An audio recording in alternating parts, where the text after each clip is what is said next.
જનતા red ગામમાં પ્રાથમિક શાળામાં બીજી પ્રવૃત્તિ ચાલતી હતી એટલે અમે તપાસ કરી.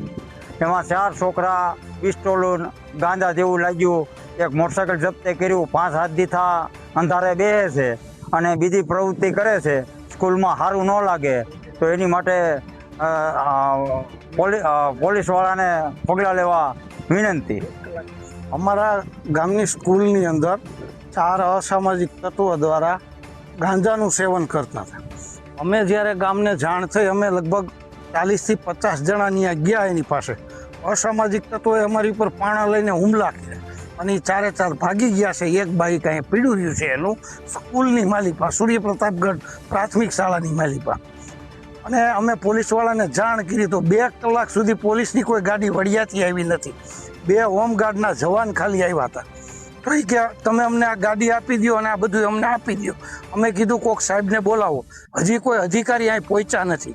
મીડિયા પહોંચી ગયું છે. પછી અમે મીડિયાવાળાને જાણ કરી કે ભાઈ તમે આવો. એટલે મીડિયાવાળા આવી ગયા છે, પણ પોલીસવાળા 2 કલાક થઈ હજી આવ્યા નથી અહીં અમારી પાસે. તંત્ર પાસે અમારી માંગ એવી છે કે જે આવારા તત્વો છે 4 એને સજા ભારે